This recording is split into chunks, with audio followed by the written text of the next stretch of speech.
When looking at Milano's conformation, it's clear to see she has a very kind eye. Here, looking at her conformation from the side, you can see that she actually is relatively in proportion. She does have a slightly smaller hindquarters and a larger barrel, and then a rather large shoulder when you're drawing 3 even circles. She also has a very upright shoulder, so this is going to affect her ability to perform the medium and extended movements needed for an elementary dressage test. When drawing a plumb line down from the top of her wither down through her forelimbs, you can see she has quite a straight line there.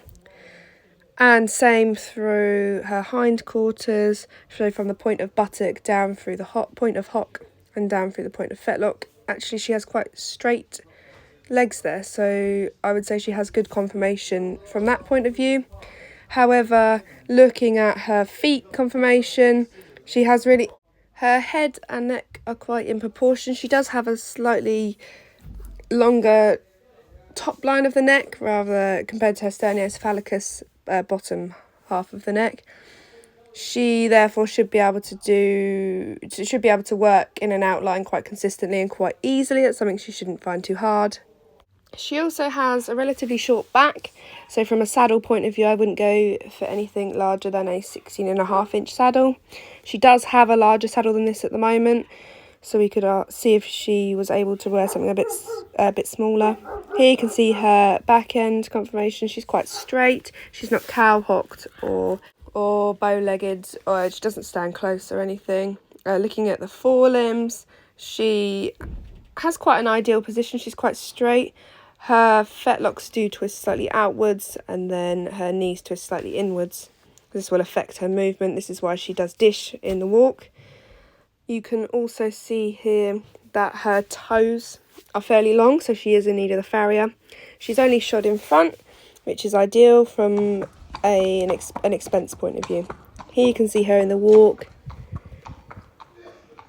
She is fairly straight in the walk. She's a little bit choppy, but she has just come out of the stable and been there all day, so she might be a little bit stiff. Here you can see her from the side. She is tracking up in the walk, which is ideal. You want them to track up, especially in the walk.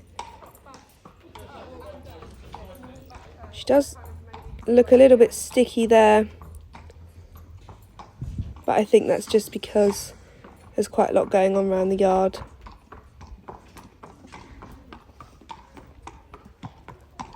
Here the walk's a lot more rhythmical.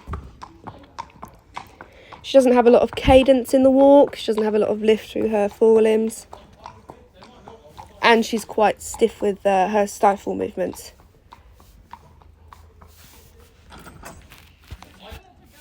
Now we're going to start the trotting and looking at the trot from the side.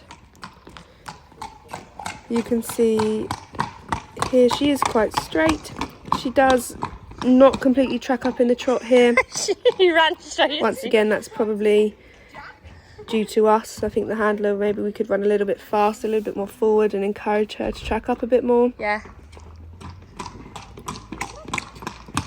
She doesn't have a lot of stretch through her forelimbs.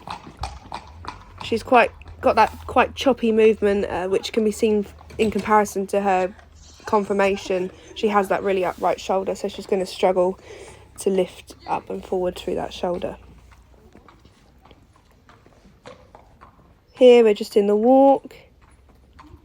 You can see that she does slightly dish in front. Oh, that is Roger, yeah, sorry. She does walk quite close in front as well, so brushing boots would be beneficial for her from a protection point of view. Here we're just trotting towards the camera. You can see that she does also dish in the trot in front.